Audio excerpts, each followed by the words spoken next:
Pada episode 1 ini menampilkan segerombolan pemburu kerajaan dan anjing buruan yang sedang mengejar buruannya. Di sisi lain, terdapat seorang pemuda alias Angling Dharma yang sedang memanah seekor kijang buruan dan tidak sengaja memergoki naga gini. Dan kemudian Angling Dharma memanah naga laki-laki tersebut hingga mati.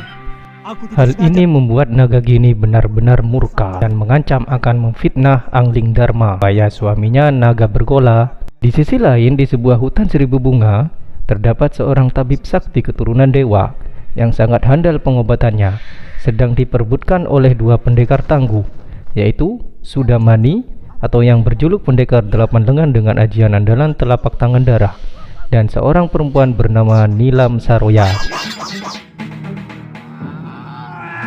Melihat pertarungan besar tersebut membuat tabib sakti atau Suliwa merasa gentar dan ketakutan, sehingga berusaha kabur dari area tempat pertarungan.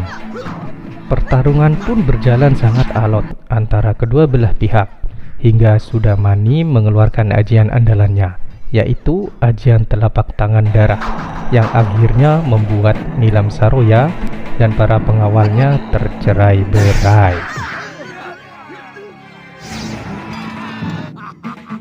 Tinggallah Nilam Saroya seorang diri yang kemudian digagai oleh Sudamani. Kemudian kita kembali ke naga gini yang dengan akal liciknya menemui naga bergola suaminya dan membujuknya supaya mau membunuh Angling Dharma karena Angling Dharma difitnah akan membunuh naga gini. Angling Dharma, untukku kakak.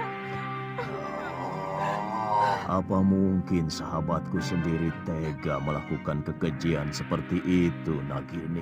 Mungkin dia ingin memiliki mahkotaku yang bisa membuat... Naga bergola pun murka, dan di suatu malam ketika ia pergi ke Malawati dan berniat hendak membunuh Angling Dharma. Tulus, tapi malam. Akan tetapi sebelum masuk ke Malawati, naga bergola mendengar percakapan Angling Dharma yang curhat ke Dewi Satyawati istrinya bahwa dirinya difitnah oleh naga gini di depan suaminya naga bergola. Yang aku takutkan, mendengar perkataan Angling Dharma tersebut, naga bergola sadar akan kekeliruannya. Hampir saja dia membunuh murid dan sahabatnya sendiri. Hampir aku membunuh seorang sahabat yang berhati suci.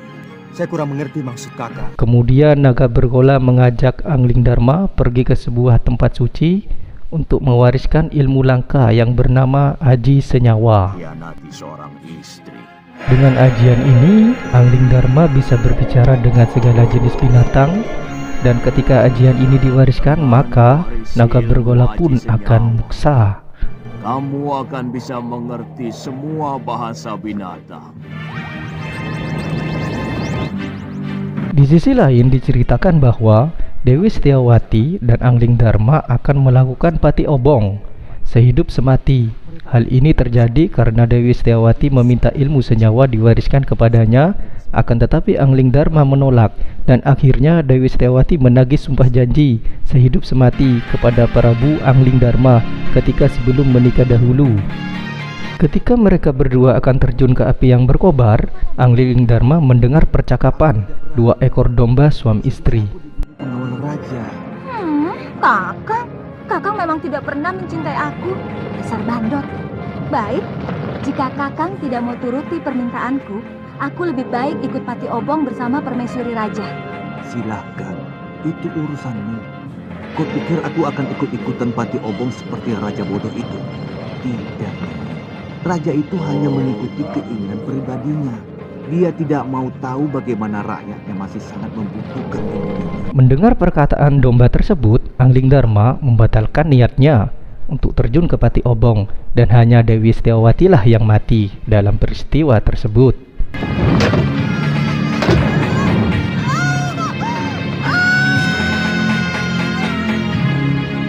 Kemudian setelah peristiwa itu berlangsung, Angling Dharma memutuskan untuk pergi berkelana mengelilingi tanah Nusantara. Tampuk kepemimpinan Malawati pun diserahkan kepada Patih Batik Madrim untuk sementara. Pergilah, kabarkan kepada rakyatku bahwa aku sedang bertapa. Baik, Dinda Prabu. Di tengah pengembaraannya, Angling Dharma bertemu dengan para gembong golongan hitam yang sedang merebutkan seorang tabib hebat, yaitu Tabib Suliwa. Mereka adalah Kiparon Wajah Kang Sedewa, Dewi Kenanga, Sudamani, Citra Genjrit, serta Ki Brangas. Mereka merebutkan Suliwa untuk berebut obat kepentingan masing-masing. Kita bertarung bebas.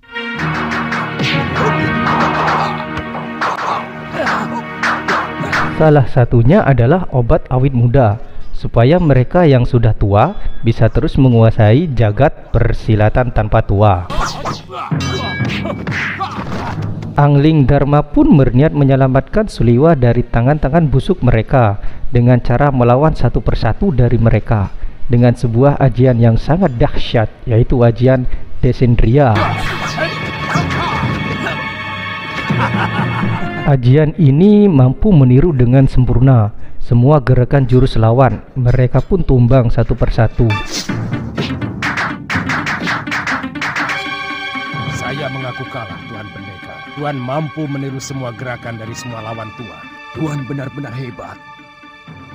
Tapi sebagai sesama pendekar, sangat mustahil kalau saya harus lari tinggal gelang. Para gembong golongan hitam tersebut sangat kagum dengan kesaktian yang dimiliki Angling Dharma.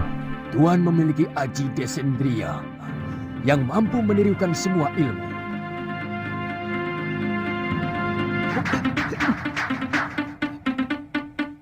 Gila.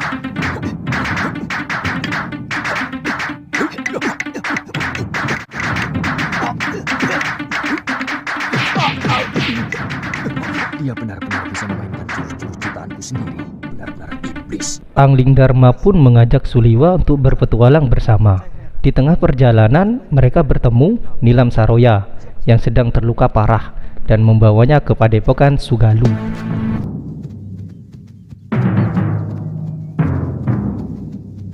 Dia menderita luka dalam yang sangat melarikan diri dari Sebuah padepokan yang letaknya di tepi sebuah sungai milik salah satu guru Prabu Angling Dharma, yaitu Empu Mahasura. Kedatangan Angling Dharma pun disambut dengan senang hati di Padepokan Sugalu.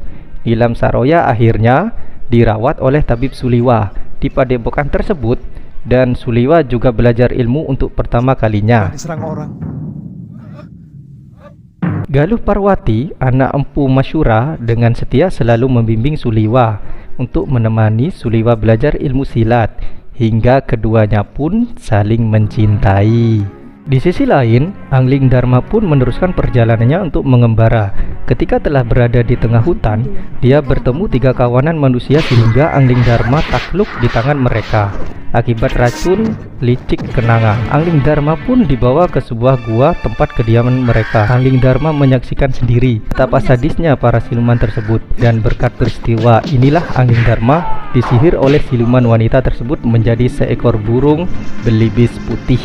Jadilah kamu seekor belibis. Sihir wanita iblis tersebut akan sirna jika seorang gadis cantik keturunan raja mencabut jambul burung belibis jelmaan Prabu Angling Dharma. Kamu tidak akan bisa kembali menjadi manusia.